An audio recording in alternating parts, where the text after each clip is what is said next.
Hello and welcome to another podcast, The Outsiders, an expressive and freestyle insight into life direction and the impact of those choices on our health, relationships and place in society. We use film, music and other creative forms as a foundation for discussion.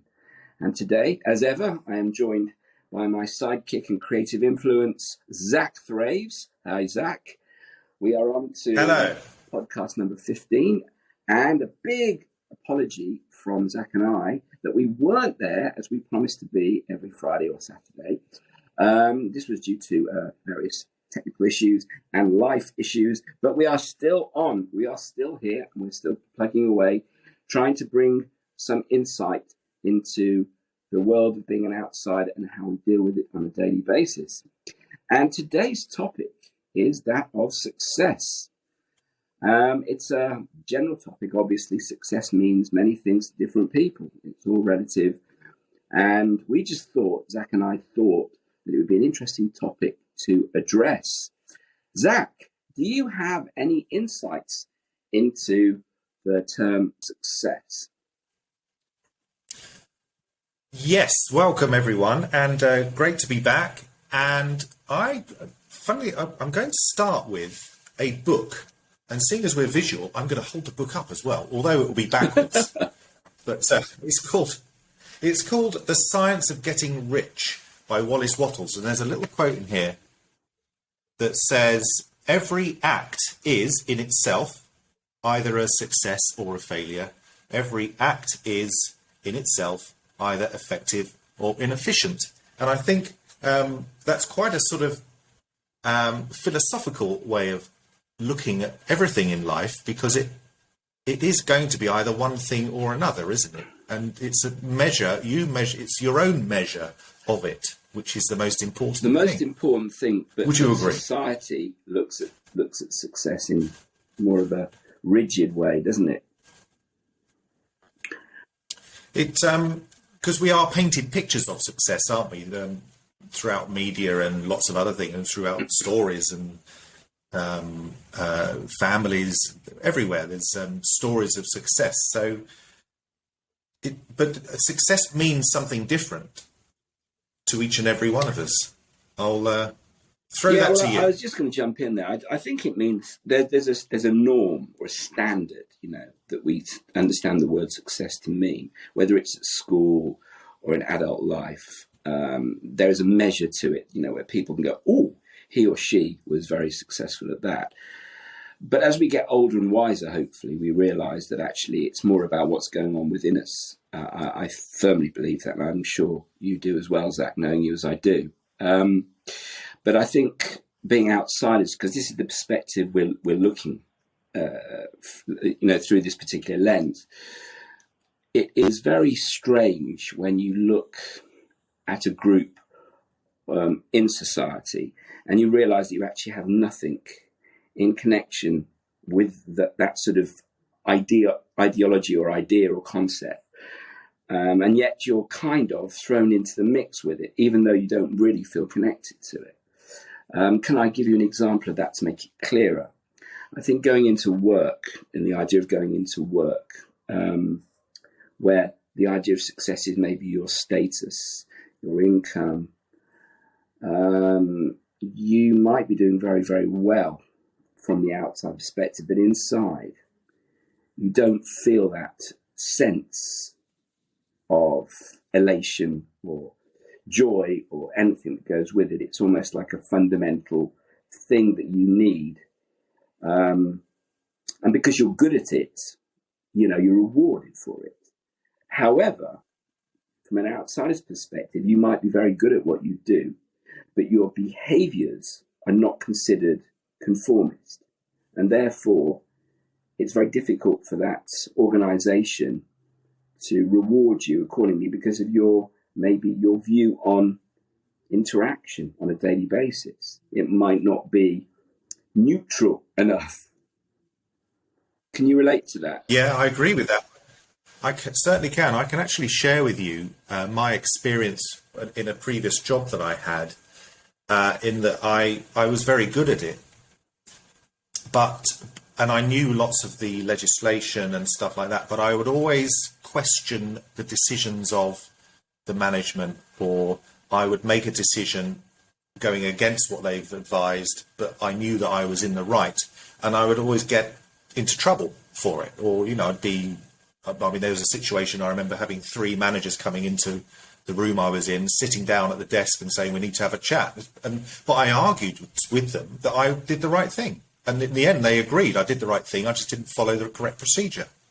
So, but I felt that I was successful in that, but I wasn't. I don't think I was valued as much, and I don't think I had ever had the opportunity to move up into those levels, because I was seen as a bit of a rebel and a bit of a maverick when it came to it. But it's because I knew what I was doing as well as I knew what I was doing. I think for me, one of the things that I've in my head have played through several times is there are 2 kinds of people in the corporate world. There's the leader and the manager, and obviously there's the staff in general. Well, when you're in the staff in general, you kind of find your way anyway, because you will connect with certain groups of people and there'll be a role and you just do it and blah. But when you get into a situation where you have responsibility of some kind, I found that management for me is just a non-starter. It just doesn't work. Whichever way I've thrown the dice and tried to be or adapt, etc., just doesn't work for me, because I'm not very good at conforming with other people's ideas. However, as a leader, which I have been, because it's my song and I'm singing it from my hymn sheet and I know exactly what it is I want, it can prove to be very powerful. So, you've got to understand where you're at. And of course, does that mean it's success or not success? It's another issue. But within yourself, you know what works for you and what doesn't work for you, and what you can work with, rather than something you just cannot work with. So I think that's kind of interesting. I wonder if any of the people who are watching versus listening, or listening and watching, or both, have any views on this, because we would love to hear your views on this. Everyone's got different stories to tell and different experiences, and have their own views and values of success. Indeed. And yes, success is subjective, isn't it, to a lot of us? Probably a good time to introduce a question from one of our listeners, from John in Clapton. How do we measure success? Wow. Well, first of all, we've got to know what's important to us, what's valuable to us, what's interesting, what's something that we're proud about. I mean, it doesn't have to be something, necessarily tangible. It can be an emotion. It can be something that just, you just as simple as walking in the park and lighting up and thinking, I'm not stressed. I'm very much in touch with nature around me. I feel good. And that can be compared to a lot of people who are stressed beyond words. That can be success. Another example, creating something, right? It just for yourself, painting, writing, drawing, playing a song, something like that. It's got to be a rewarding thing and successful. And then, of course, we've got the more tangible or obvious things of, wealth and wealth distribution and things that you've created that are, have a wider reaching implication. But I think it's as you said, it's an individual, it's a relative thing.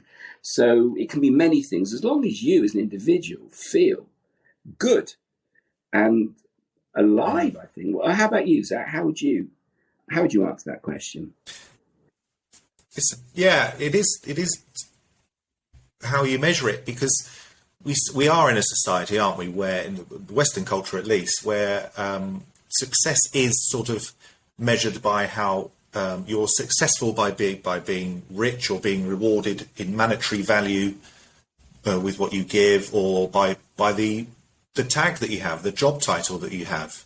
If you're, whatever it is, a senior CEO or something like that, is seen as a higher measure of success. Or you're even, your education level is a measure of your success and ability. But from what we had a few episodes ago, when we were talking about being creative, and just playing a song because you like playing the song. You don't have to share it far and wide to be successful. And it's that internal success which is most important. Learning a song, writing a song, creating a song. I mean, the step in that is immense. If you can just imagine yourself, whatever the instrument is or the song is, and you've loved it and you've always wanted to play it, and you've never been able to, and then you do it, it's amazing. It's an amazing thing.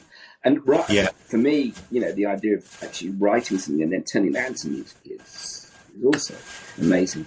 Yeah, definitely. Yeah, it's success is measured by yourself. I think we're too influenced by outside sources, and it's cutting out that noise and just trying to figure out what it is that you want to do. I think, what do you want to from this particular thing that you're doing? So we have another question, if you'd like me to offer this open. So we got Louis. Louis sounds like he lives in France, doesn't he? He must do. Bonjour. Who says, so he feels that he is successful. I'm assuming from a wealth, probably in a good job, but still feels empty. What can he do? I think, to be honest, well, I've lived that. I have lived that. I think I told it in one of the previous pods. I think I had the best job I ever had in terms of, let's say, standard world job thing. And I was going to actually throw this into the mix. It came to my mind while you were reading out Louis' question, and that is, go back to the Maslow's hierarchy of needs. I think this is a really good example where basically the base is the basic requirement: food, shelter, be able to clothe yourself, the basic requirements. To the top of the heap, which is to self-actualize. In other words, you've hit the top of the ceiling or the glass ceiling or whatever it happens to be. And this happens on quite a regular basis. A lot of people think they go to work in a job and they go from A to B to C to D, and they work their way. Oh, of course, that can't happen to everyone, and not everyone wants it, and less so now, of course. So there are different ways of measuring that success and what lights you and what you enjoy. And even if you're doing something that you really, really, get pleasure, flow, enjoyment, etc. from, there will come a time when that's just not enough anymore. So you get to a point where you, what we call self-actualize, you hit the top. And then, guess what? It's not enough. So you have to reinvent yourself and start again. And this can go on like a little, like a, what you call it, what's the hamster wheel, wherever you go round and round and round and round. But the point is, you've got to keep refreshing that situation so you keep yourself stimulated. So, I think I've gone through that in a standard job and realized for me, emotionally, conceptually, financially, everything, it just hit a point where it was going no further.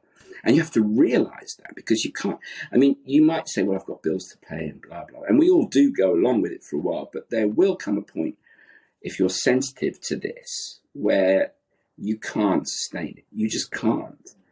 So, Louis, I suggest you find another treadmill and reinvent yourself and, find the flow again elsewhere. Do you have anything to add on that, Zach? Yeah, it's because when you're learning something, like in a job or you're learning a new job, you do reach a point where you can do it with your eyes closed and you move up to the next thing. And sometimes with my study of, I'm learning a lot about Stoics and the Stoicism philosophy. A measure of success is happiness, and happiness comes from wisdom and the constant need for learning, which is sort of what you were indicating in a sense, where you reach a certain level and then you want to go to the next level. If you're constantly open to learning, then you will always be growing. It's about growing and nurturing your brain and your body and your life and opening your world, isn't it? And if you're feeling that emptiness, then that means then there's something that you need to fill that emptiness with, using like a shopping basket analogy or something like that. So that's, I feel greatly, I connect with that because for a long time in a lot of jobs I did, I felt empty. I wasn't in a position like yourself where you you thought you had the dream job, and then it was all sort of, and then you went through the breakdown that you went through.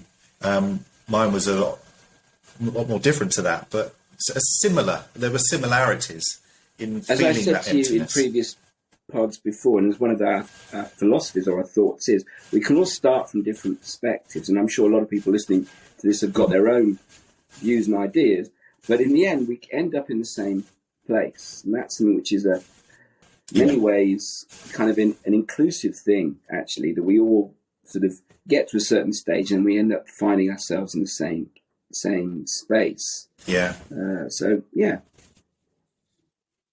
Well, we're all emotional, aren't we? Human beings are emotional creatures. We all share these emotions, happiness and sadness, and feelings of wanting and all that sort of thing. So, yeah, it doesn't matter where we are in our standing in society or in our jobs or in our careers, we all feel emotions, and we all feel the pain as much as the pleasure of everything. So we are connected as we are as ever. And we have another. Shall I throw in another question? Containing my excitement. Go on. Hit me with the next one.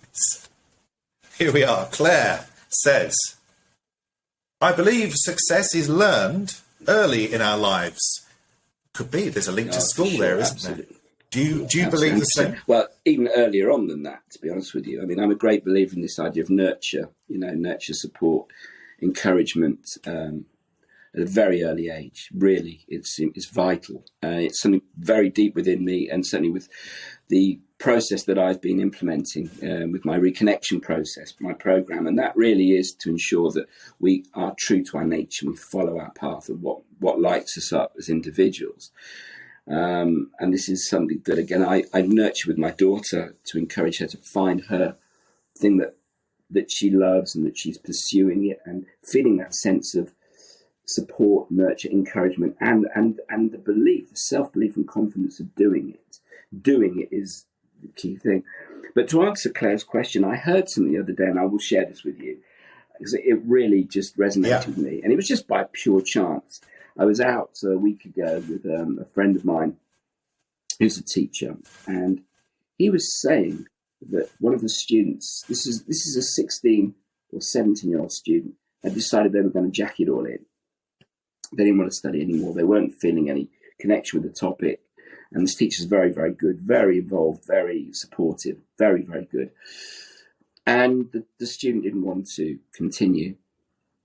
And my friend turned around to the student on a one-to-one and said, look, I'm not going to allow this to happen. And the student was puzzled. Well, this is my choice. He said, no, because if you don't see this through, if you don't follow through on this and really give yourself the best chance and put yourself through the pain and the anguish of learning and studying and getting the result that you believe you could, or I believe you could get, you will never sense or taste the feeling of success. And if you don't get it at this stage in your life, it might take you a long time to. And it just hit me, and I was like, wow. There's certainly this, we all get through, some are very fortunate, very young in life, that their parents are pushing them and encouraging them. They're doing what they want, not for very many, but some do get it very early on. But to get that opportunity from a teacher, to almost like a mentor, to say, no, because your parents obviously aren't doing that for you, but the teacher to say, I'm not going to let that happen to you, because if you want to progress in your life, if you want to break through these hurdles and these barriers and these ceilings and whatever, you've got to smash it. You've got to do the best you can do. Yeah. And then, guess what? You're going to get through this and you're going to get to the next level. And I just thought that was wonderful. So that's what I believe. You've got to put yourself out there, haven't you? You've got to face that barrier, that fear, and have a chance of getting that success. It goes back to that quote from this book from I did at the beginning. Every act is in itself either a success or a failure. And by not pursuing the thing that you might be successful at, then automatically that defaults as being a failure. Yeah, because also, as you say, the failure element is subjective. But you could also say to yourself, if you wanted to be an actor, for example, and you'd really given it your best shot, and for some reason it just didn't pan out for you in that field, something else might come from it. Or you might say, you know what, I tried it, I gave it a shot, I didn't just think it. So yeah, I agree with that totally. And I could add a little story there, actually, which, funny enough, I was talking the other day about to a friend of mine. My nephew he wants to be a footballer. He's 17 now, and he's going on to Barcelona for a training trip, which is brilliant. But I was I'm trying to sort of say to him that to be a successful footballer, yes, you could be the Premier League, worth all that sort of money, but actually, if you are able to earn a living just by doing the thing that you love, then that 100%. Is a success, isn't it? And it's not about the huge rewards of Premier League status. It's about, maybe third division, playing every week, but getting paid to do it and doing something that he loves doing. And I think that's an important lesson in life, because, again, harking on about social media as we do, but sometimes the images that we see are of perfection or of someone's idea of perfection, and that can have a detrimental effect on our own emotions because we're striving for something that is perhaps not real. Yeah. Let's just move it on a bit. What about on the entertainment side of things, Zach? Can you think of a film that represents success or some form of communication in that genre anyway, at least? Yeah, there's the one film that instantly came to mind with the word success is the Michael J. Fox film, The Secret of My Success, which it was released post Back to the Future. I think it was his first big film after that, and it's about he plays this kid who's got all the qualifications, but he can't get a job in the city because he hasn't got the experience. So he gets a job in the mailroom, and then he sees that there's a empty office. So he pretends to be the successful marketing guy in the office, and it's a farce of a film. So it's a lot of mistaken identity, him running around with his trousers around his ankles because he's changing in the lift and things like that, to be this successful person and still doing his post mail boy as well. And it's about him being found out. But the moral of that thing, I think, is because the moral of that story is to be yourself. Because actually, when he owns up to it and he's honest, and they see that he's got this talent and he's got these qualifications, it's him as him who is actually the one who is of value to the company. Good story. Yeah. Good film. I really like that. What about yourself? Any songs? Well, just one that comes to my mind, which was a little bit more sort of, I suppose, left of centre is Once in a Lifetime by the Talking Heads, and they say, you might find yourself. Yeah. And the way they position that song in that, you might be living in a particular house or with a particular wife or driving a particular car. Yeah. And everyone has this image of that's the thing that they want, when actually it might be the thing that drives them down another path away from themselves, which I think which was quite a good song, because it's in a pop song critically analyzes, our dreams. And the other one that comes to mind, which isn't really about success, but it really does touch me every time I listen to it and I play it, and that is Your Song by Elton John. Because there is a song, lyrics in the song, if I could buy you a house or whatever it was, your dream thing, I would, but I can't. All I can give you is love. And that really just touches me every time. Such a beautifully written song. And I think they wrote that. I think it was Bernie Taupin, his songwriter, and Elton John together. I mean, whether he just did the music, I'm not too sure. But the point is that was during a period of their success. So it wasn't like in the beginning of them not having anything. So it kind of touches on that as well. So they're always looking at this as a topic, and there's billions of songs and films or books and everything on the topic. But I think we just touched on it just to sort of give it a little bit of an extra foundation to our topics. Yeah, it's a beautiful song and very effectively used in Moulin Rouge as well. Very Gregor good. sung it. So brilliant. Yeah. I'll finish with one Yeah, last please quote, do. shall I? Our quote of the day. This is from Albert Einstein says, "Strive not to be a success, but rather to be of value." Good. And it worked for him. Can't argue with that one, can you? Really can't. Okay, so we're going to wrap this up today. I think we've covered the topic from various perspectives, which is what we aim to achieve every broadcast. As ever, what we would like to suggest is that you follow, download, get involved with us, and most importantly of all, keep on sharing your thoughts, your views, suggestions, ideas, etc. Find us on our Facebook page, which is Mark and Zach at The Outsiders. And what's it at? I've written it and I can never remember. Hit Not to Be Square, that's the one. You can find us on Facebook. We've got a page dedicated to this broadcast, to our The Outsiders concept. We are now, as you can see, becoming visual as well as just audible. So you can listen to us, you can watch us, you can find us on YouTube, you can find us. We will also post the visual, or the full version, if you like, on our Facebook page. Anything else that I've forgotten to mention? I think that's everything mentioned. We are, with social media, YouTube.